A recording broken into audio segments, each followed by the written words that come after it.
Sometimes the wealthiest man in the city can be the loneliest soul in the world, until a single child's voice on Christmas Eve changes everything. If this story touches your heart, don't forget to subscribe for more healing and inspiring tales. Snow fell gently over Manhattan, powdering the sleek glass towers of Wall Street with a softness they rarely knew. Beneath the glittering skyline, the avenues pulsed with holiday life. Carolers on street corners, yellow cabs splashing through slush, couples clutching shopping bags, and the scent of roasted chestnuts trailing from pushcarts.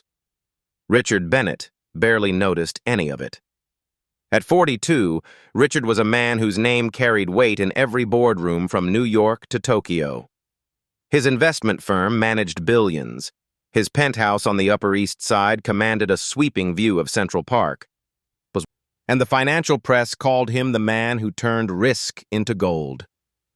Yet for all the accolades, Richard lived in a silence that no stock price or headline could shatter.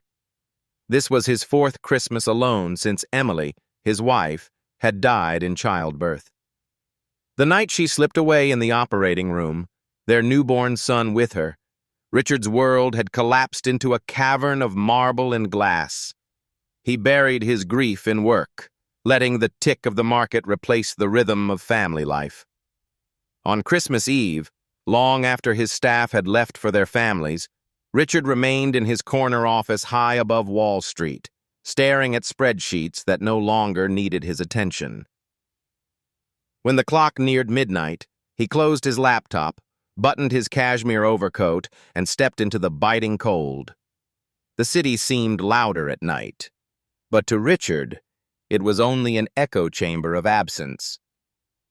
He ordered his driver to take the long way home, past neighborhoods he rarely entered. Somewhere between Harlem and the Upper West Side, the car slowed for a light near an aging brick building. Richard, restless, tapped the glass. "Wait here," he told the driver, stepping into the snow-dusted sidewalk. That was when he saw her. A small figure crouched by the trash bins, her thin arms rummaging through black plastic bags. The girl couldn't have been more than 7, her coat too short for her wrists, her sneakers soaked through. Her breath came in faint clouds as she lifted a stale roll from the garbage, brushed it against her sleeve, and hesitated. Richard froze. For a man who dealt daily in millions, he had no language for the sight before him. His instinct was to retreat. This was not his world, not his problem. He had taught himself long ago that charity belonged on tax returns, not in the marrow of his life. But then the girl looked up. Her eyes, wide, trembling, rimmed with hunger, met his. In that split second, Richard felt something crack inside him. It was as though the loneliness he had worn like armor had been mirrored back at him through a child's gaze. He remembered the son he had never held, the empty crib that had haunted his nights. He turned sharply, forcing himself toward the car. His hand gripped the door handle. He could leave, return to his penthouse of silence, and let the city swallow this child whole. That would be the old Richard, the corporate man, the survivor. But the echo of her eyes would not release him. His pulse quickened, not with fear, but with the unfamiliar burn of conscience. He exhaled, snow stinging his lips, and pivoted back. The girl shrank at first, clutching the roll as if he might steal it. Richard knelt slowly, his expensive coat brushing against the slush. "What's your name?" he asked, his voice lower than he expected. The girl's lips trembled. For a long moment, she said nothing, only studied him as though measuring whether he was another danger. Then, with the faintest whisper, she answered, "Lily." The sound of it pierced him. A name. She had a name. She was not another forgotten shadow in the city's night. She was a child. Richard's throat tightened. He wanted to say something polished, something powerful, but all he managed was, "It's too cold out here." Lily hugged her knees. Snow gathered in her tangled hair. "Do you have somewhere to go?" he asked. Her silence was the answer. Richard's hand slipped into his pocket, pulling out a sleek black wallet. He thumbed through crisp $100 bills and held one out. "Take this," he said. "Buy something warm to eat." Lily's eyes filled with tears, not of gratitude, but of something heavier. She shook her head violently, her voice cracking into the night. "I don't need money. I just want someone to stay." The words sliced through Richard like glass. No quarterly report, no market crash, no hostile takeover had ever unmoored him so completely. A child asking not for food, not for cash, but for presence, for the one thing he himself had lost. His chest tightened, and in that instant, Richard Bennett, the untouchable CEO, the solitary millionaire of Wall Street, realized he could not walk away. Snow swirled around them as the city moved on, but for Richard, time had stopped. He extended his hand, not with money, but with something raw, something he had not offered anyone in years. "Come with me," he said softly. "You shouldn't be alone tonight." Lily hesitated, searching his face for truth. Then, slowly, her small hand crept into his. And as Richard led her from the shadows of Harlem toward the waiting car, he felt the first tremor of a story that would shatter his walls, test his fortune, and perhaps, just perhaps, redeem his soul. The car glided silently through the snowy streets of Manhattan, its tinted windows reflecting the glow of Christmas lights strung across brownstones and storefronts. Inside, the leather-scented warmth was a sharp contrast to the cold pavement where Richard had first seen her. Lily sat stiffly in the corner of the back seat, her thin arms wrapped tightly around herself, as though even heat might betray her. Richard stole glances at her. She was so small that her feet barely brushed the edge of the seat. The hem of her frayed coat was damp, her sneakers waterlogged, and her hair hung in damp curls around her pale cheeks. For the first time in years, Richard felt words failing him. He was a man who could command boardrooms with a single sentence, but now, faced with a child who carried more silence than speech, he found himself mute. Finally, he tried. "Lily, is that really your name?" The girl nodded, her eyes fixed on the blur of city lights rushing past. "Do you live near here?" he pressed gently. She shook her head. Her small fingers traced invisible shapes against the leather seat. Then, in a voice that was almost too soft to hear, she whispered, "I lived with my grandma, but she's gone now." Richard's chest tightened. He had braced for some kind of answer, but the stark simplicity of her words, "she's gone," hit harder than he expected. He waited, giving her space. "She used to make pancakes every Saturday," Lily continued after a pause, still not looking at him. "But last week, she didn't wake up. They said she went to heaven. They took me to another house." Her voice cracked. She rubbed at her eyes with the back of her sleeve as if ashamed of the tears. Richard leaned forward, his instincts torn between offering comfort and maintaining the careful distance he had always lived by. "Another house?" "The people from foster care," she explained haltingly, the words awkward in her mouth. "They put me with strangers, but they yelled a lot. They locked the fridge.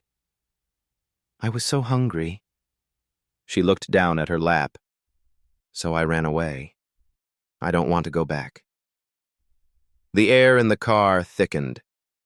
Richard understood money, markets, mergers. But this, a 7-year-old navigating a world of closed doors and locked fridges, was terrain that humbled him. He remembered Emily's laughter echoing through their apartment in the years before tragedy, remembered the dreams they had of family dinners, of Saturday mornings filled with pancakes and spilled syrup. For the first time in years, he allowed himself to recall the sound of his wife's voice telling him, You can't live only for the next deal, Richard. One day it won't be enough. The driver's voice broke through his thoughts. Sir, shall I head straight to the penthouse? Richard hesitated.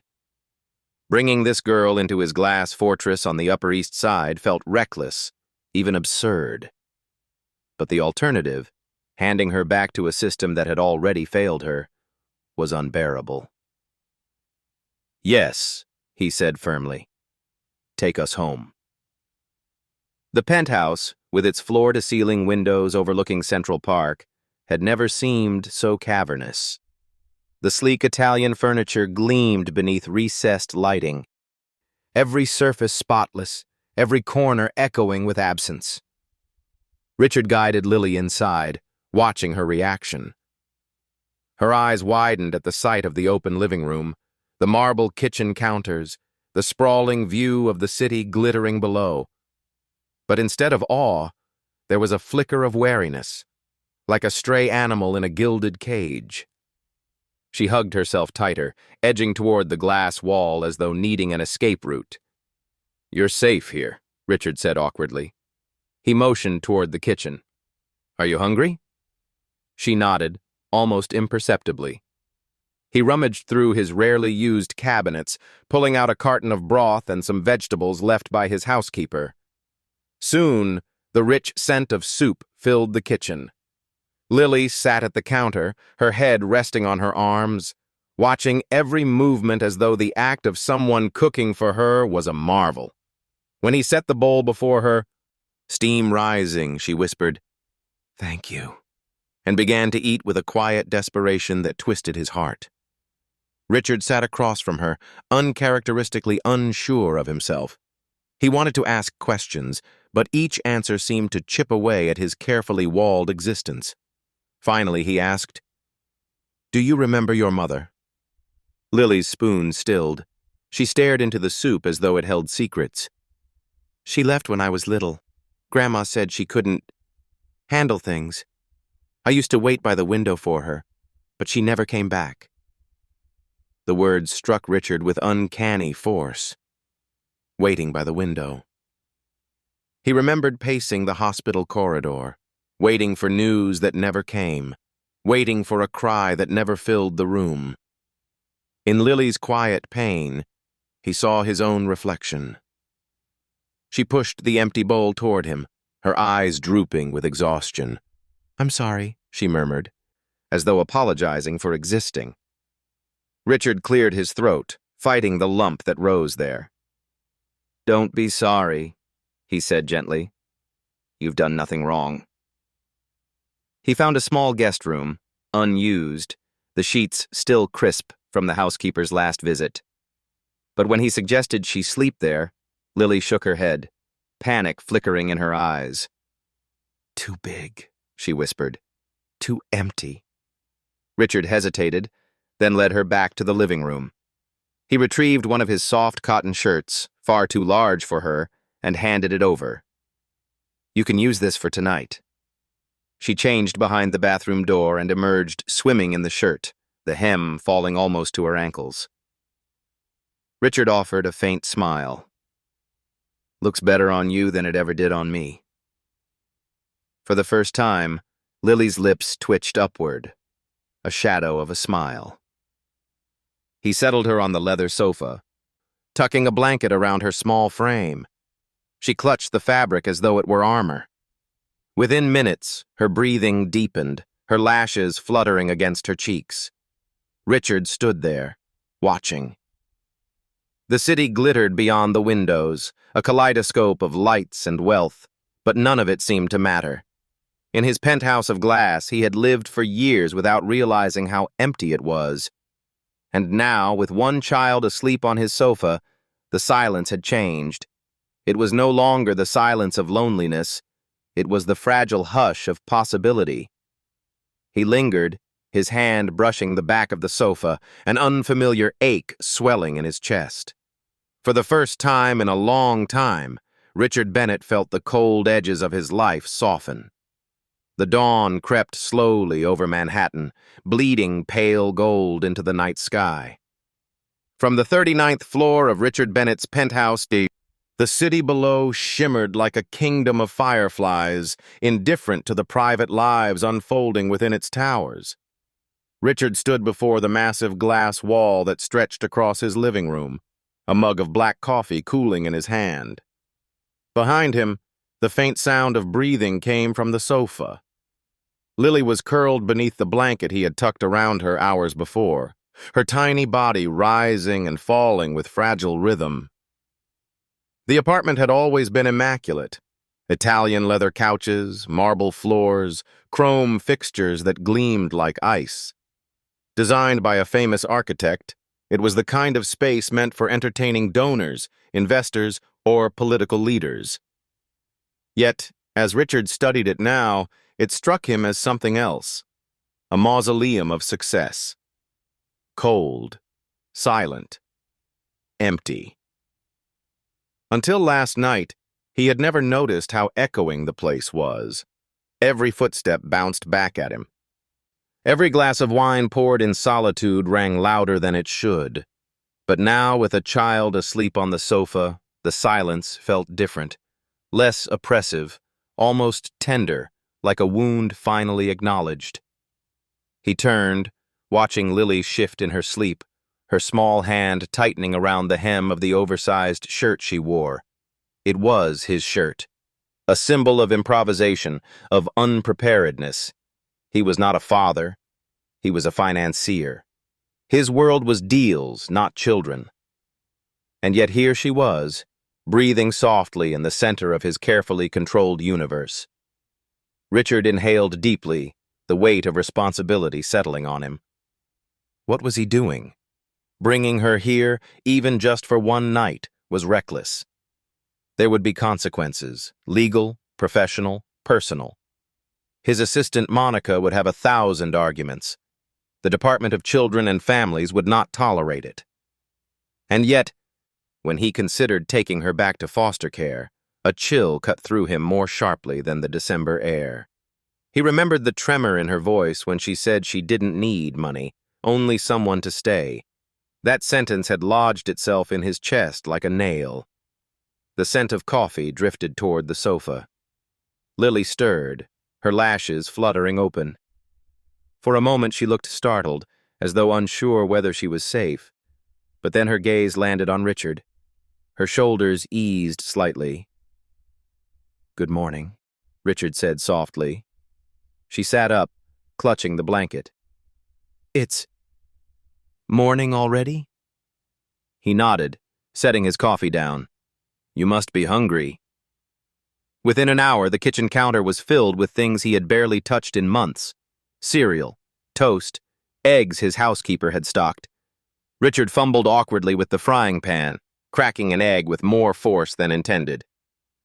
Shell fragments scattered. Lily giggled quietly, covering her mouth with her hands. "You don't cook much, do you?" Richard raised an eyebrow, embarrassed. "Not often." "Grandma said breakfast is the most important meal," Lily said. "She used to make pancakes, blueberry ones." Her voice trailed off, sadness shadowing her face. Richard glanced at the carton of eggs, the bread, the unfamiliar bottles of cooking oil. "I can try pancakes," he offered. Lily tilted her head skeptically. "You? Pancakes?" The faintest smile tugged at his lips. "Don't underestimate me." The first attempt was a disaster. Burnt edges, doughy center. The second was only marginally better. But when he slid the third pancake onto her plate, Lily took a bite, and her eyes lit up. "It's good," she said through a mouthful. "Kind of crunchy." Richard chuckled. That's not usually a compliment in cooking. But for Lily, it was enough. She ate every bite, scraping the plate clean. After breakfast, she wandered to the wall of glass that overlooked Central Park. Her palms pressed lightly against the cool surface. "It's like being in the sky," she whispered. Richard joined her, his gaze sweeping over the city he had long commanded like a chessboard. It's beautiful, isn't it? It's big, she said simply, but it feels lonely. The words cut deeper than she could know.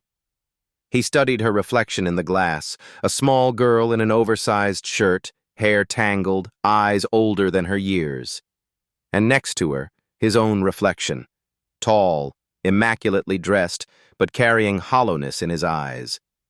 The penthouse, this temple of wealth, suddenly looked like what it had always been.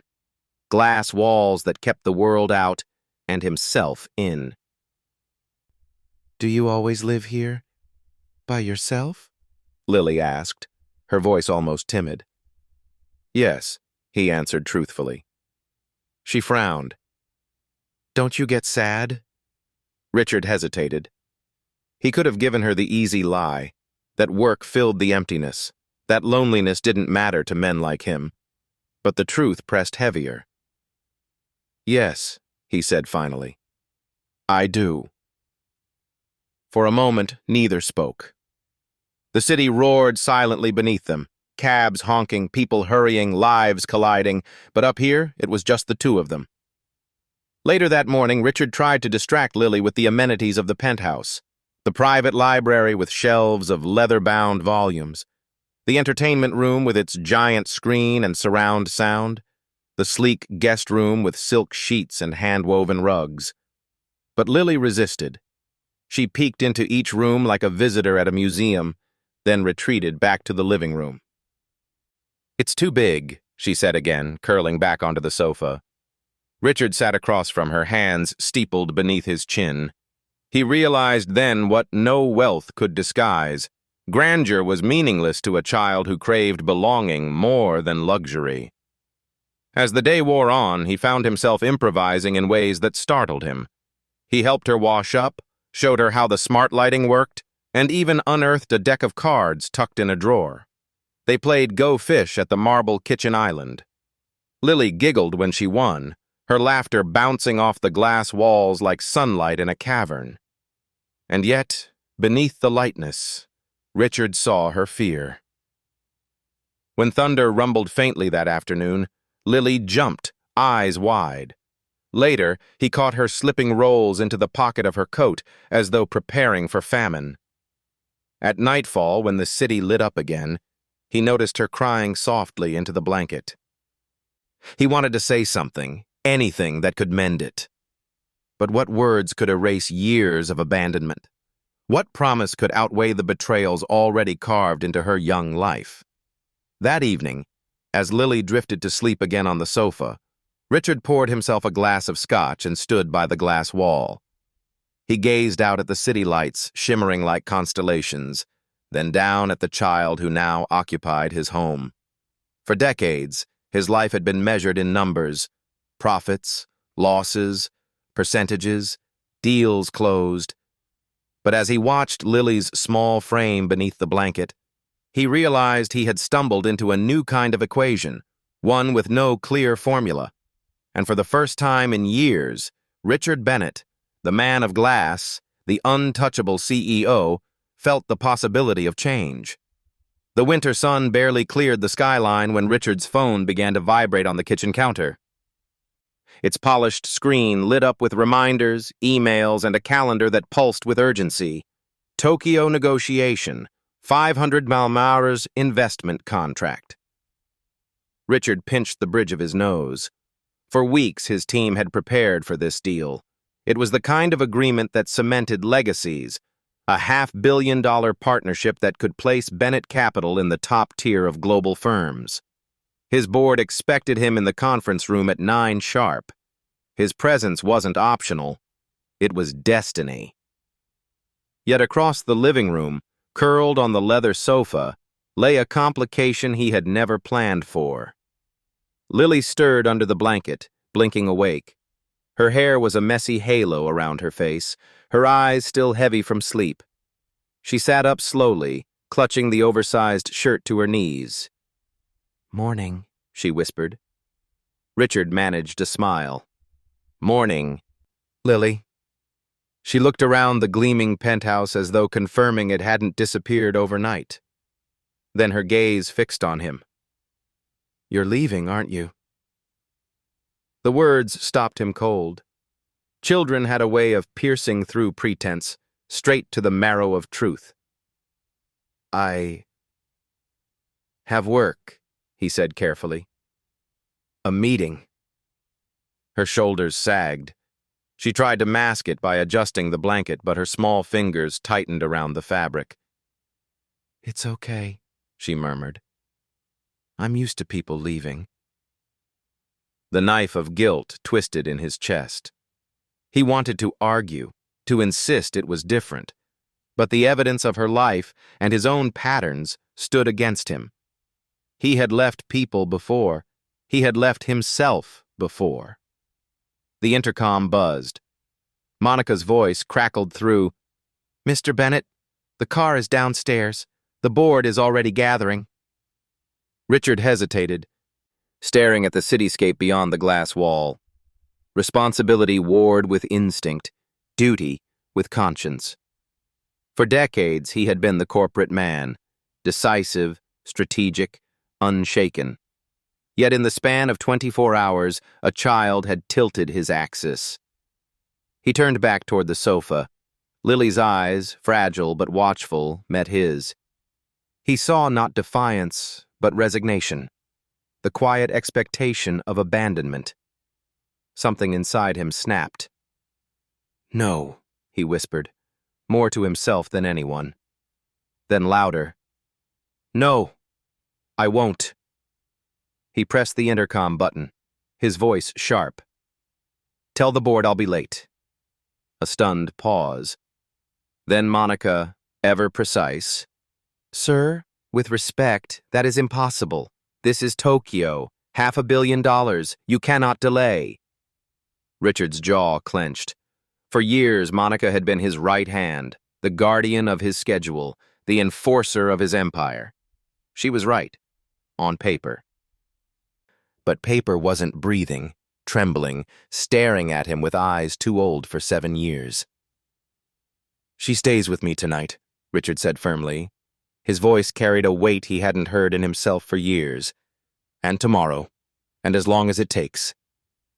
Sir, he cut the line, his hand trembling as he released the button. Lily's lips parted slightly. You're staying. Richard crossed the room and knelt before her, the polished hardwood pressing cold against his knees. Yes, he said. I'm staying. Her eyes shimmered. For a long moment she said nothing. Then she reached out hesitantly, as though testing the truth of him, and placed her hand over his. The contact was small, fragile, but it shattered the last of his detachment. For years, Richard Bennett had been a fortress, granite, glass, and steel. But in that instant, his walls cracked open. Of course, not everyone accepted his choice so quietly. By midday, Monica stormed into the penthouse, her heels striking the marble like gunfire. Richard, have you lost your mind? She demanded, tossing her coat onto the counter, her sharp bob-framed eyes that were equal parts fury and disbelief. You rescheduled Tokyo, she said. Do you understand the signal that sends to investors, to the press? A CEO does not vanish from a deal of this magnitude. Richard stood his ground. I didn't vanish. I reprioritized. For what? She snapped. Her gaze flicked to Lily, who sat at the kitchen island nibbling on a slice of toast, eyes wide at the sudden storm. Monica's lips thinned. For her? Astray? Richard's chest tightened. Don't call her that. She's not your responsibility, Monica argued. This situation, it's dangerous. Legally, financially. If DCF finds out you brought a foster runaway into your home, I know the risks, Richard interrupted. His voice carried the kind of authority that once won him billion-dollar contracts. But for once, Monica, I'm not making this decision based on risk analysis. Monica blinked, momentarily stunned. Who are you right now? For the first time, Richard didn't answer with strategy or justification. He simply looked at Lily, then back at Monica. "I'm someone who's not walking away." The words rang through the penthouse like a vow. The rest of the day was chaos. Emails flooded his phone, executives demanded explanations, Tokyo partners threatened to withdraw. Richard ignored most of it. He made grilled cheese sandwiches with Lily, taught her how to shuffle cards, and even attempted a clumsy game of hide-and-seek in the echoing penthouse. For the first time in years, laughter echoed through his glass fortress. Yet even amid the warmth, shadows lingered. When evening fell, Richard found Lily crouched in the pantry, stuffing granola bars into her coat pocket. "Lily," he said gently, crouching beside her. Her eyes welled with tears. "I'm sorry, I just get scared." He placed a steady hand on her shoulder. "You don't have to be scared here. You'll never go hungry in this house. Ever." She studied him, as though searching for cracks in his promise. Finally, she whispered, "That's what Grandma said. Before she left." The fragility of her words broke him. He pulled her into his arms, feeling the thinness of her frame against his chest. For a man who had spent years avoiding touch, the embrace felt both foreign and necessary. That night, when Lily finally fell asleep, Richard stood again at the glass wall, the city alive beneath him. He thought of Tokyo, of the millions at stake, of the empire he had built brick by brick, and he thought of the small hand that had clung to his earlier. For the first time in decades, the corporate man had chosen something other than the deal. And in that choice, Richard Bennett felt both terror and the faint glimmer of redemption. The morning after Richard's defiance felt like the aftermath of a storm. Emails piled up in his inbox, calls stacked on his phone, investors demanded explanations. But the real storm was inside him. The growing certainty that Lily could not, must not, be returned to the system that had failed her so brutally. She was still asleep on the sofa, curled like a bird in its nest, when Richard called his attorney. "Daniel," Richard said, his voice low but urgent. "I need you at my penthouse. Now." Daniel Ross had been Richard's personal lawyer for 15 years. He was seasoned, calm, and unflappable, the kind of man who thrived on crisis. But when he arrived, briefcase in hand and tie perfectly knotted, his brows lifted at the sight of the child sitting at the kitchen island, spooning cereal into her mouth. "Richard," Daniel said slowly, "what exactly am I looking at here?" Richard straightened his shoulders. "Her name is Lily. She's 7 years old, and she's staying with me." Daniel blinked. "Do you have custody paperwork?" "Not yet," Richard admitted. "Not yet?" Daniel repeated. He set his briefcase on the counter with a thud. "Richard, do you understand the gravity of this? Bringing a runaway foster child into your home without notifying the authorities?" "That's why I called you," Richard interrupted. "I want to file an emergency guardianship petition. Today." Daniel removed his glasses, rubbing his temples. "You don't just decide to take in a child, Richard. There's a process. Background checks, home studies, evaluations. The Department of Children and Families will fight this tooth and nail." "Then we'll fight harder," Richard said, his tone sharp. "I have the resources. I have influence. Most importantly, I have the will. She's not going back to that system, Daniel. Not after what she's been through." Behind them, Lily froze, the spoon halfway to her lips. Her wide eyes darted between the two men, fear flickering in her expression. Richard softened his voice immediately, turning to her. "Don't worry, Lily. I'm not letting anyone take you tonight. Or tomorrow. Not if I can help it." The spoon clattered back into the bowl. Her small hand reached for his, clinging tightly as though he were her anchor in a storm she didn't fully understand. That afternoon, Daniel arranged an emergency hearing at the New York family court. The courthouse loomed gray and intimidating as Richard and Lily entered, hand in hand.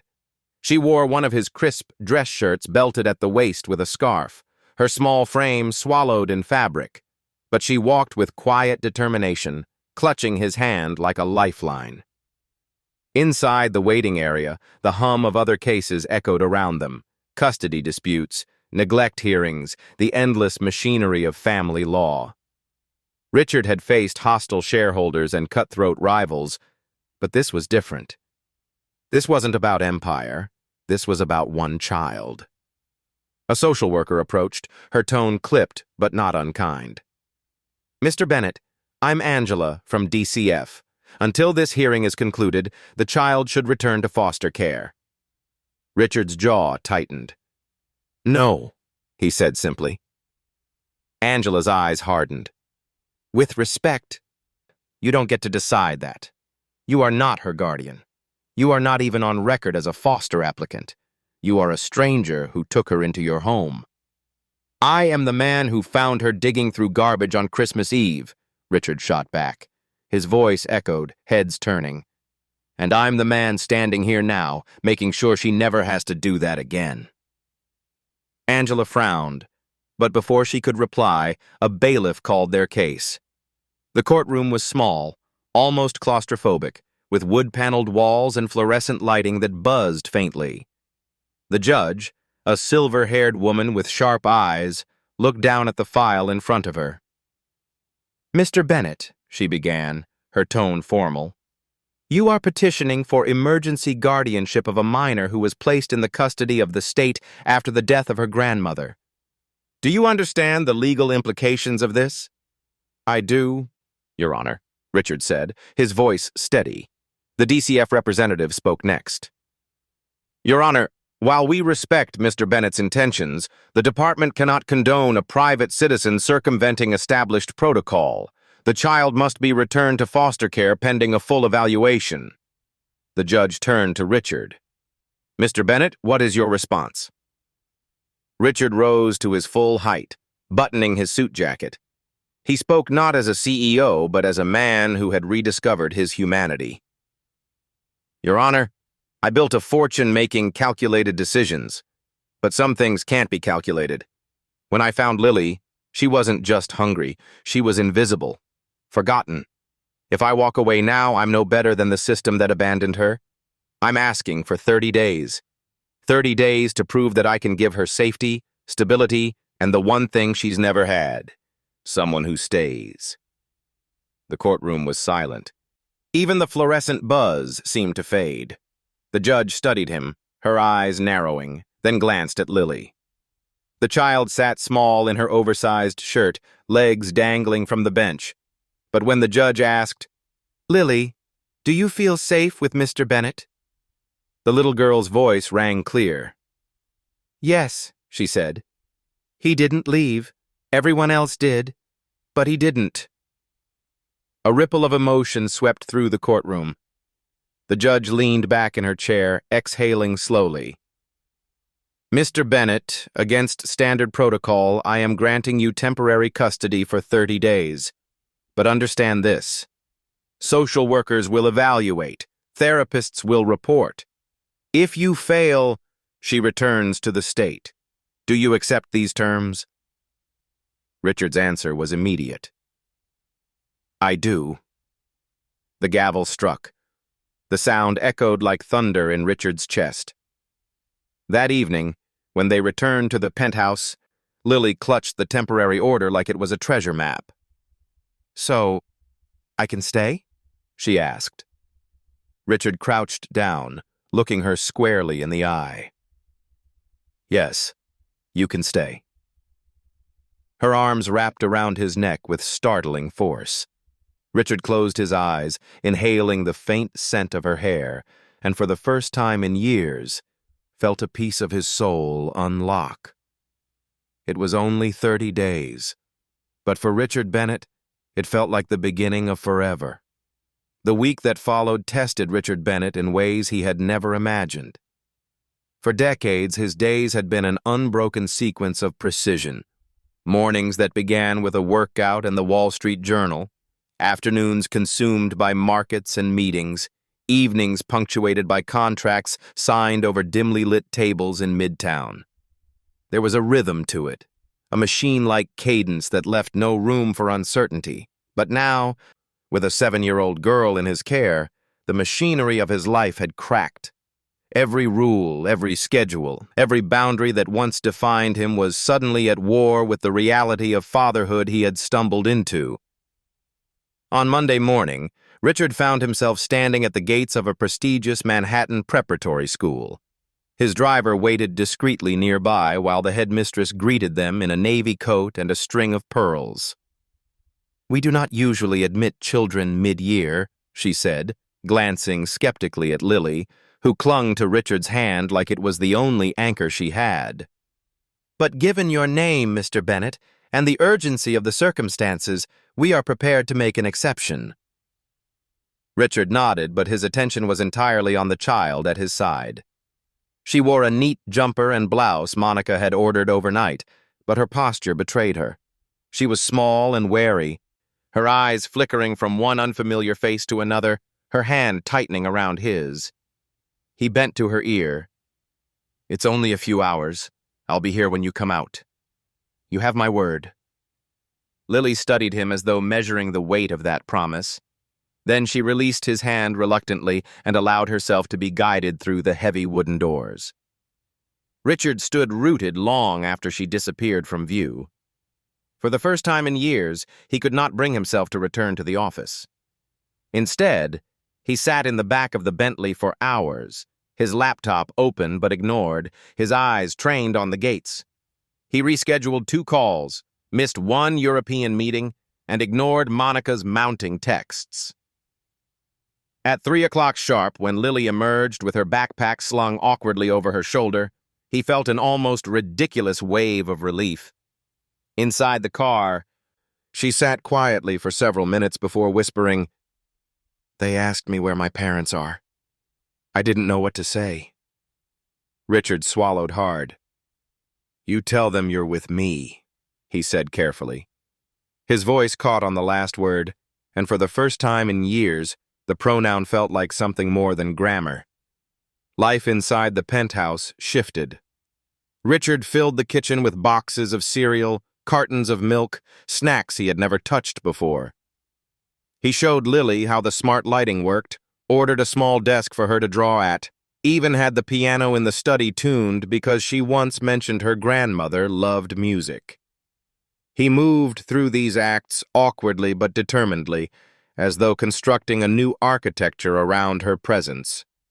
Yet no change of furniture could erase the shadows she carried. Nights revealed them most brutally. Twice that week, Richard woke to soft sobs echoing through the vast apartment.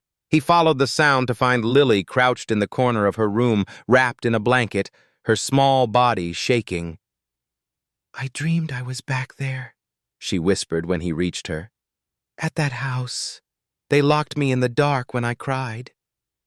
Something primal surged inside him. He knelt, gathering her gently, his chest tight as though he could absorb the terror himself. "You're not there anymore. You're here. With me. And I will never let anyone lock you away again."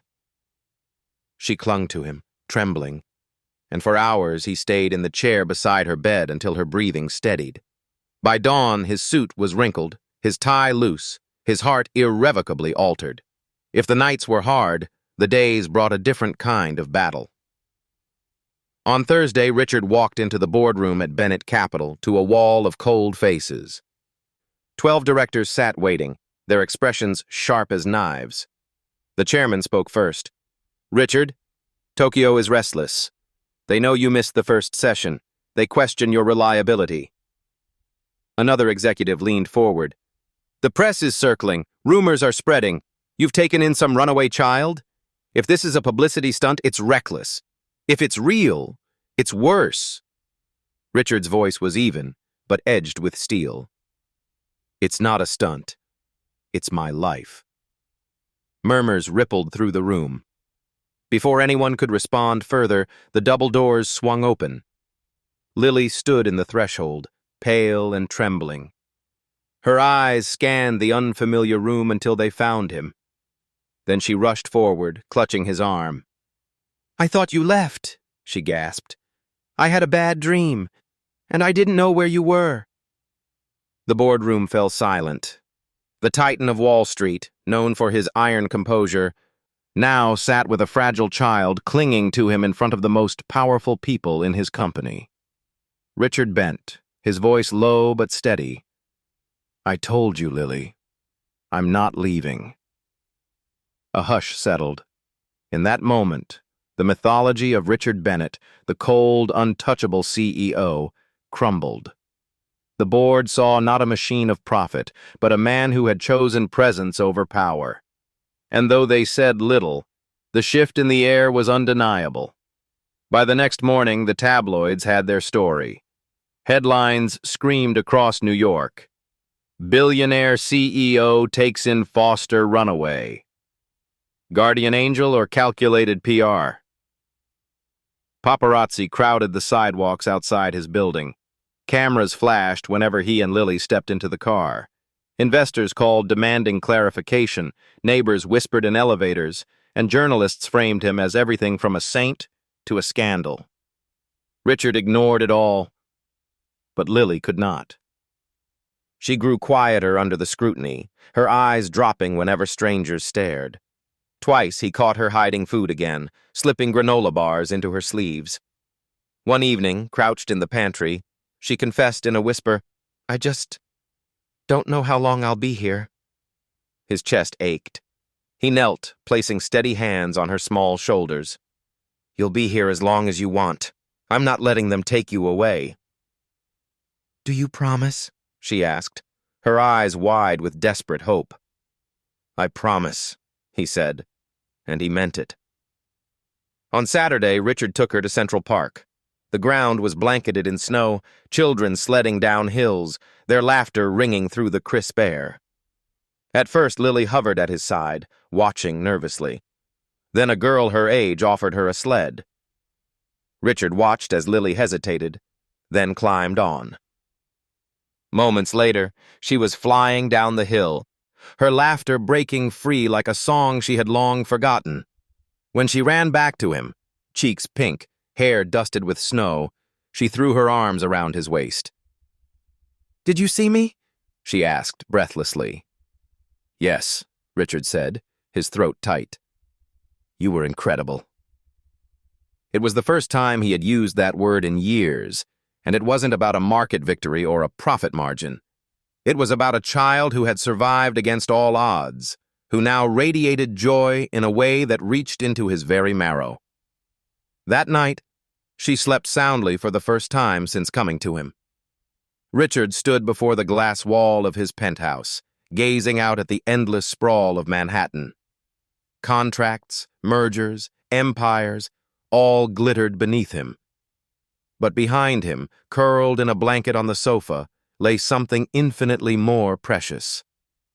For years, Richard had believed the world was measured in billions. That wealth was power. That glass walls were safety. But now, with Lily's quiet breathing filling the space, he understood that those walls had only been a cage. The corporate man and the child's fragile world had collided, and in the wreckage of that collision, Richard Bennett found something he had thought was lost forever: the beginning of family. Snow fell again over New York the following week, muting the city's relentless noise.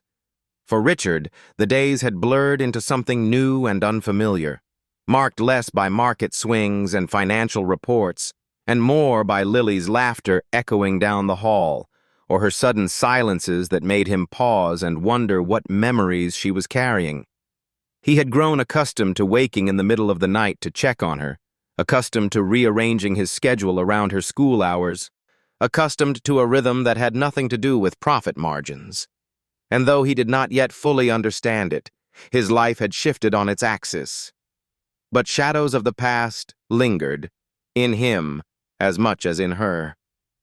Richard had spent 4 years hiding behind walls of glass, marble and steel, but most of all, the walls around his heart. He had never gone to therapy after Emily's death. He had thrown himself into work instead, as though numbers and contracts could staunch grief. The only thing he had trusted was distance. But now, with Lily in his care, those defenses no longer held. It was Monica who raised the subject first. One morning, as she handed him a stack of documents in the office, she paused. "Richard, you need to see someone." He frowned. "I'm seeing someone. I'm seeing half the investors in the city this week." "I don't mean that kind of seeing," she said quietly. "I mean a professional. Therapy. For you. For her. You can't carry this alone, and neither can she." Richard bristled, instinctively defensive. Therapy was not something men like him admitted to. But that night, when Lily woke screaming from another nightmare and clung to him as though he might vanish too, he realized Monica was right. The following week, he took her to NYU Langone Health. The waiting room was filled with soft colors and children's drawings taped to the walls. Lily sat on a small chair, her legs swinging nervously. Richard sat beside her, far too tall for the plastic furniture, his hands clenched in his lap. A therapist named Dr. Alvarez greeted them warmly. She knelt so her eyes were level with Lily's. "Hi, Lily. I hear you're very brave." Lily glanced at Richard before nodding shyly. Dr. Alvarez invited Lily to a child-sized table with crayons and paper. "Sometimes it's easier to draw than to talk. Would you like to draw your family?" Lily hesitated, then picked up a blue crayon. Slowly, carefully, she drew a small house. Inside it, she drew herself, a figure with a bow in her hair. Beside her, she drew another figure, a tall man in a suit. She labeled it with one word: Dad. Richard's breath caught. For a moment he thought he had misread, but then Lily turned the page toward him. "That's you," she said softly. The words broke something deep inside him. He had not cried since Emily's funeral, not once, not even in private.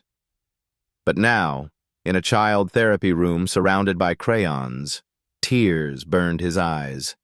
He pressed his palm to his mouth, trying to contain them, but his chest shook. Dr. Alvarez spoke gently. "It's okay, Mr. Bennett. Walls are built to protect us. But sometimes they need to come down, so something new can grow."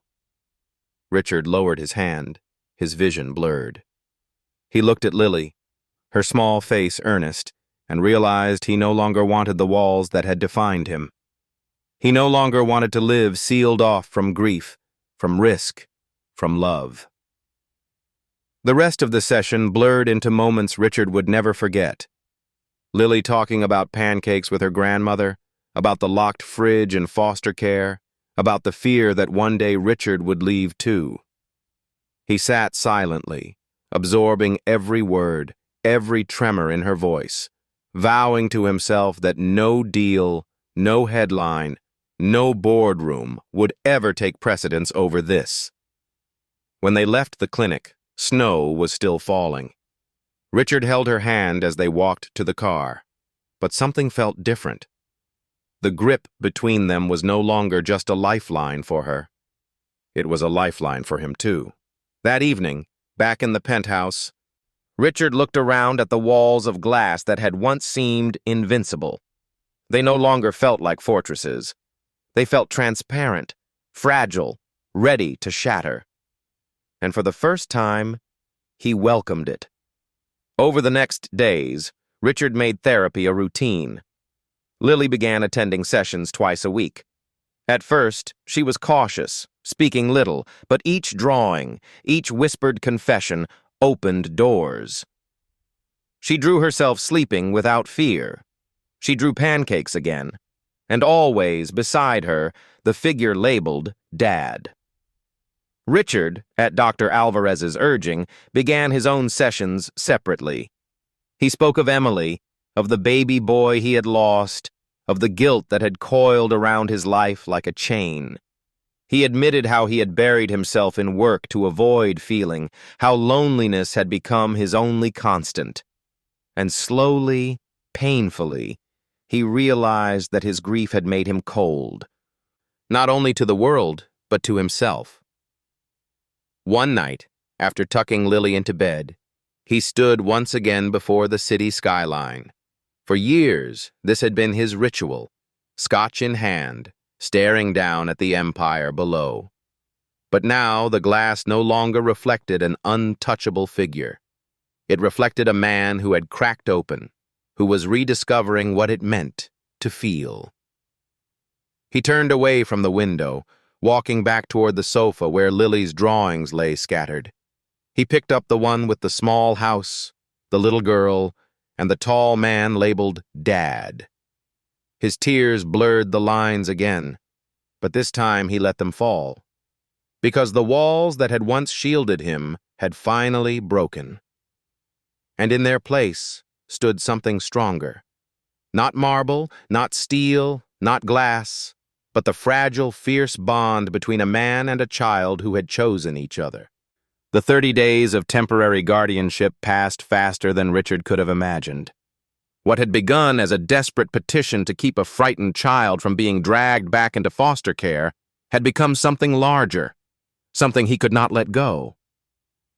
Each morning when Lily padded sleepily into the kitchen, rubbing her eyes and asking what they should have for breakfast, Richard felt more certain.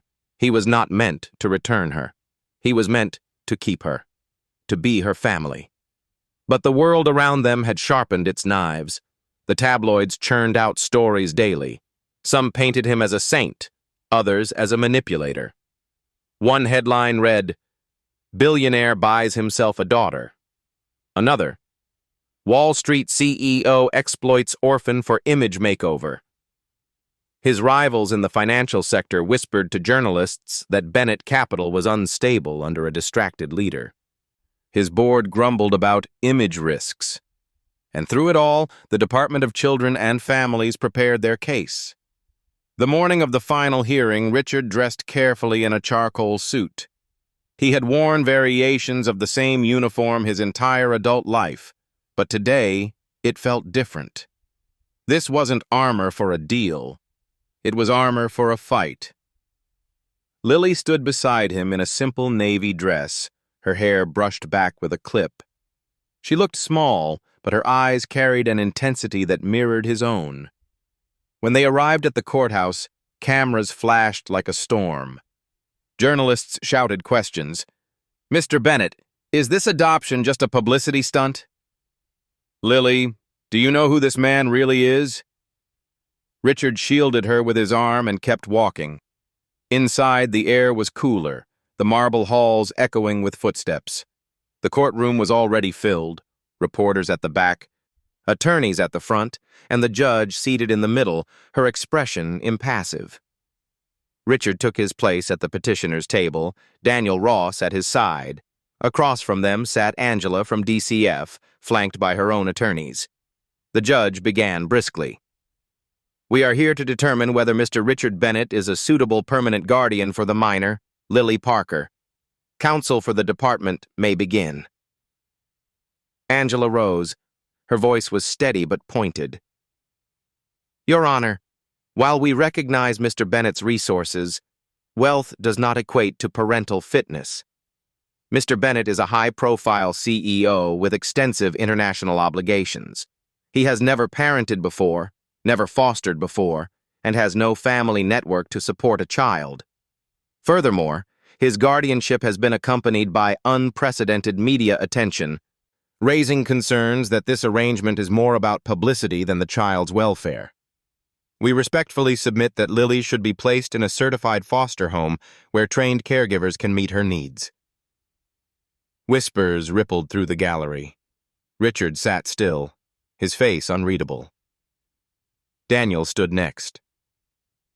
"Your Honor, the department speaks as though this child were a statistic, a file to be shuffled from one drawer to another. But Lily Parker is not a file. She is a 7-year-old girl who lost her grandmother, who was mistreated in foster care, and who was found hungry and alone on Christmas Eve. Mr. Bennett did not seek publicity. He sought to keep her alive, and in 30 days he has done more than keep her alive. He has given her stability, education, therapy, and above all, love. The judge turned to Richard. Mr. Bennett, please speak for yourself. Richard rose slowly. He had stood in countless courtrooms before, bankruptcy hearings, merger disputes, high-stakes arbitrations, but never like this, never with his heart on the line. Your Honor, he began, I am not a perfect man. I am a businessman who has spent too many years chasing numbers instead of meaning. I lost my wife and my son. For years I told myself I was better off alone. But then I found Lily, digging through trash, shivering in the cold, and something inside me broke. In the last 30 days, I have learned that being a parent is not about biology or expertise. It's about showing up every day, even when it's hard. I can give Lily safety, security, and yes, resources. But more importantly, I can give her presence. I'm not walking away from her, not now, not ever. His voice caught on the last words, but he forced himself to continue.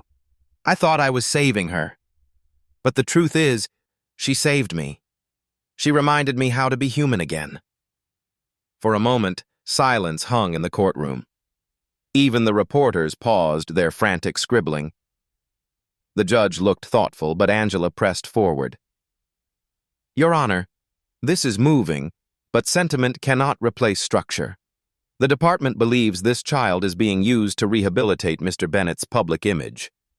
We have affidavits from investors suggesting that his guardianship has been detrimental to his company's performance. Stability for a child requires more than emotional declarations.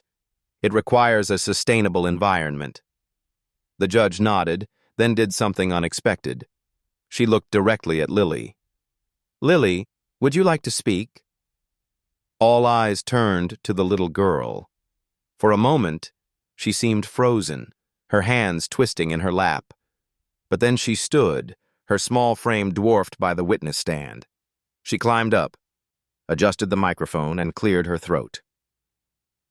My name is Lily Parker, she began softly. Her voice wavered but grew stronger with each word. I know I'm just a kid, and maybe I don't understand everything. But I know what it feels like when people leave. My mom left, then my grandma died, then foster people said I couldn't cry, and they locked food away. Everyone kept leaving me. She looked across the room to Richard. But he didn't. He stayed. He found me when nobody else cared, and he didn't walk away. He sits with me when I'm scared at night. He makes pancakes, even if they're burned. He promised I wouldn't go hungry again, and he kept that promise. He's not just rich. He's my dad, because he chose me when no one else would. Her words landed like thunder. The gallery fell into a hush. Even the judge's stern face softened slightly. Richard pressed his fist against his mouth, fighting the surge of emotion. Daniel placed a steadying hand on his shoulder. The judge leaned forward. Thank you, Lily. That was very brave. She shuffled the papers on her bench, then looked back at the room. I will review the reports and evidence further before issuing my decision. But let it be clear, this case is not about money, nor image. It is about the best interests of the child. The gavel struck, signaling adjournment. As they exited, reporters shouted questions again, but Richard ignored them. He lifted Lily into his arms, her small head resting against his shoulder. For once, he didn't care what the headlines said. All that mattered was that she had spoken, that she had declared him hers. And in that moment, Richard Bennett knew he would fight every battle, face every headline, endure every courtroom if it meant she could stay. The decision came 2 weeks later, though for Richard it felt like 2 years. Every day in that waiting period, he woke with a knot in his chest, unsure whether the life he and Lily had begun to build would be torn apart by a single ruling. He went through the motions of work, signed documents, met with advisors, but his mind was never truly in it. His thoughts always drifted back to the little girl in his penthouse, her laugh when he burned pancakes, her voice when she whispered goodnight, the way she clung to his hand whenever they stepped into a crowd. On the morning of the ruling, the sky over Manhattan was iron gray. Richard rose early, dressed with deliberate care, and found Lily already awake, sitting at the kitchen island with her school notebook open. She wasn't writing. She was just staring at the blank page, her pencil tapping nervously. "Big day," Richard said softly, placing a hand on her shoulder. She looked up at him, eyes wide, searching. "Will they take me away?" The question cut him to the core. He crouched beside her, taking her small hands in his. "Listen to me. No matter what they say today, you are mine. They can't undo that. Not here." He pressed a hand over his chest. "And not here." He touched hers. She nodded slowly, but he saw the fear still flicker behind her eyes. At the courthouse, the atmosphere was thick with anticipation. The gallery was filled again, reporters, photographers, curious spectators. The press had turned this into a spectacle, but Richard forced himself to block them out. All that mattered was the judge and the little girl sitting beside him.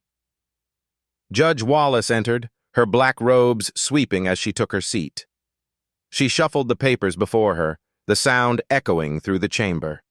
Then she looked up, her gaze steady.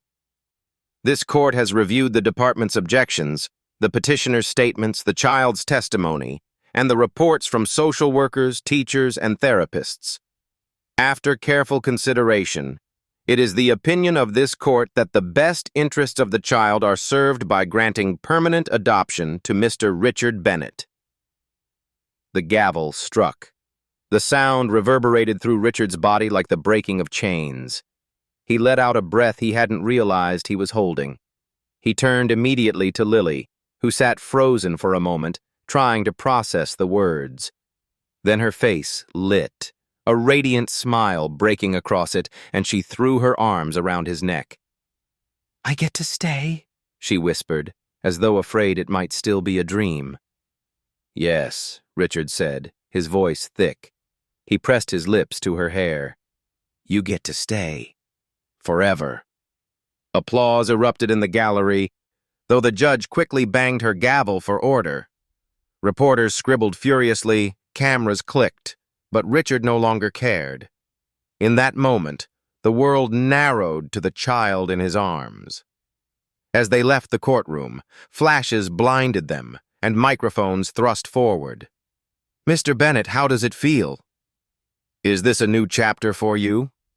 What will this mean for your company?" Richard ignored them all. He lifted Lily onto his hip as though she weighed nothing, shielding her from the chaos. On the courthouse steps, he paused, looking at her in the pale winter sunlight.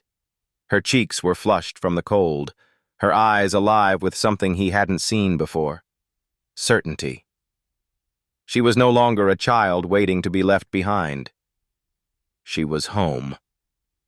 They drove back to the penthouse in near silence, the weight of what had happened settling slowly around them. When they entered, the city lights already flickered through the glass walls. Richard set down his briefcase and sat on the sofa, pulling Lily onto his lap. "I need to tell you something," he said, his voice low. She tilted her head, listening. "I thought I was the one saving you. I thought I was stepping in to give you a home.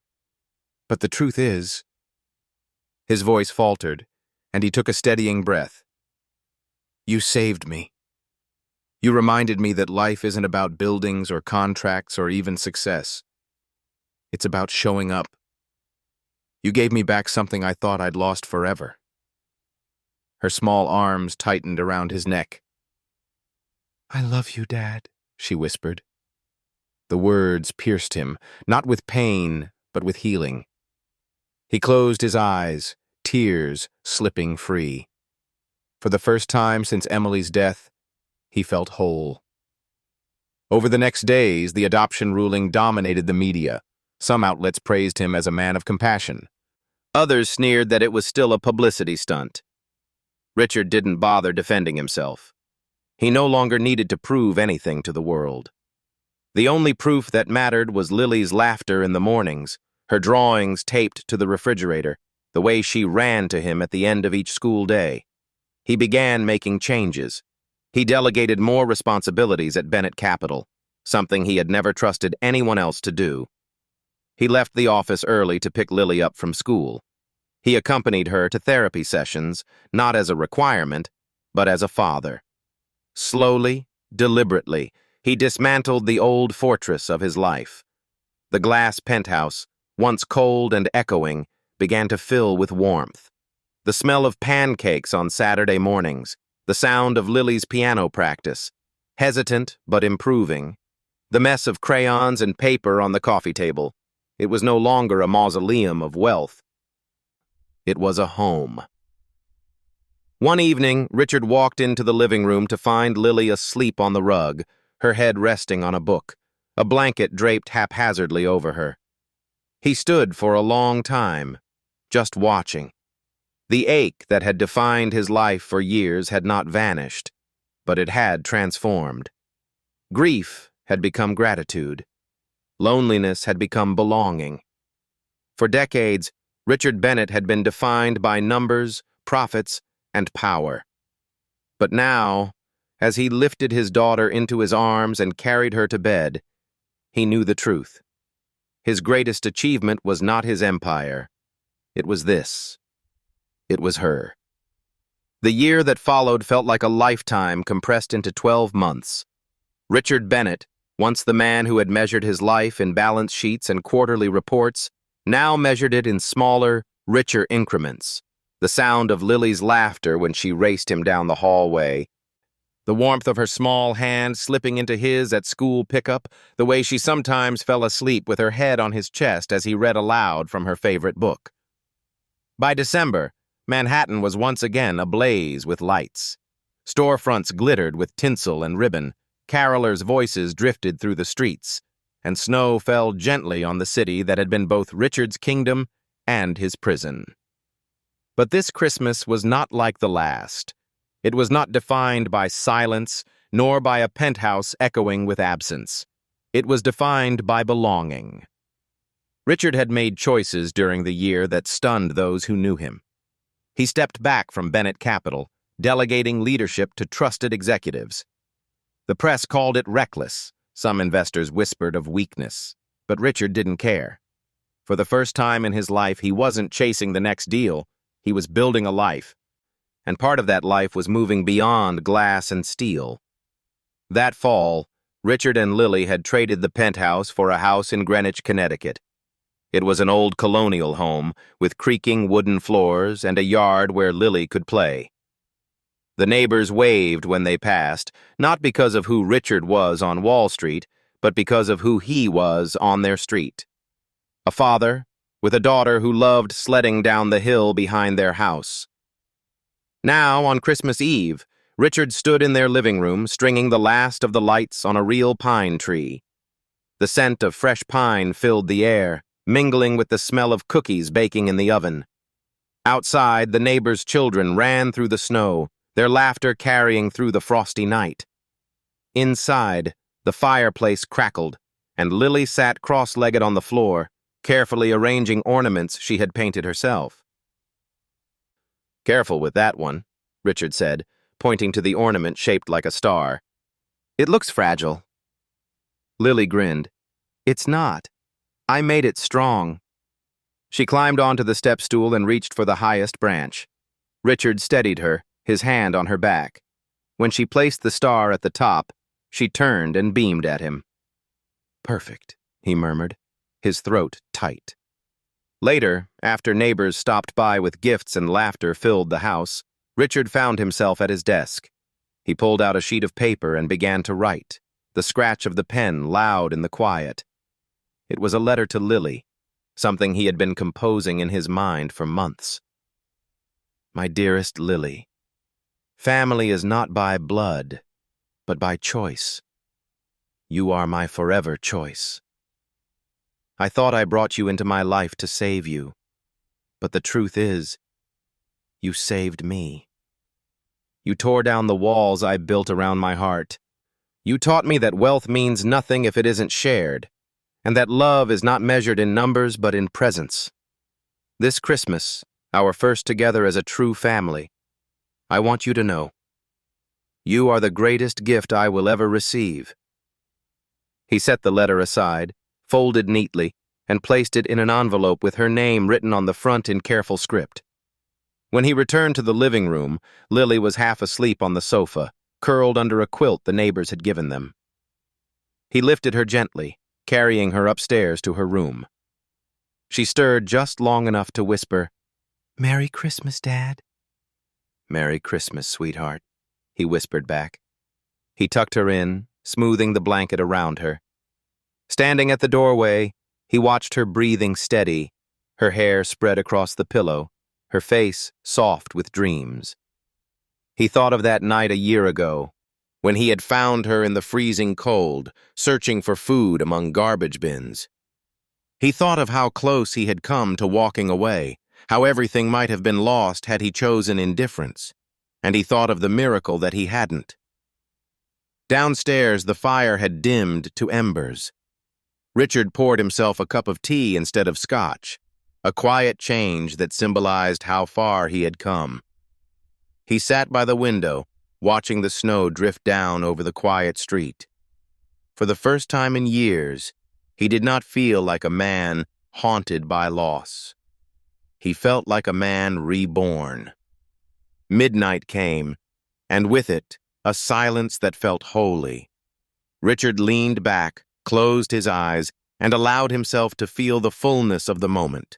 The warmth of the house, the presence of neighbors who cared, the certainty of the little girl sleeping upstairs who called him Dad. This was wealth. Not the kind listed on Forbes or tracked by the Dow, but the kind that could not be stolen, measured, or lost. When Christmas morning dawned, the house rang with laughter as Lily tore open presents, her joy radiant. But the gift that meant the most was the letter Richard placed in her hands. She read it slowly, her lips moving, her eyes glistening. Then she ran to him, hugging him with all her strength.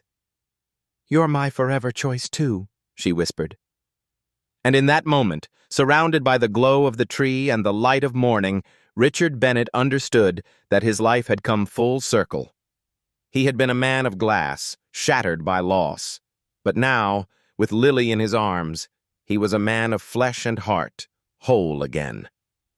Christmas had been reborn, not as a holiday of loneliness or wealth, but as the day he truly became a father.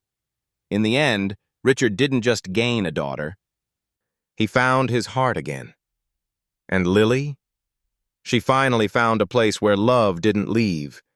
If this story touched your heart, please hit subscribe and join us on the journey of healing hearts. Thank you for staying with us until the very end.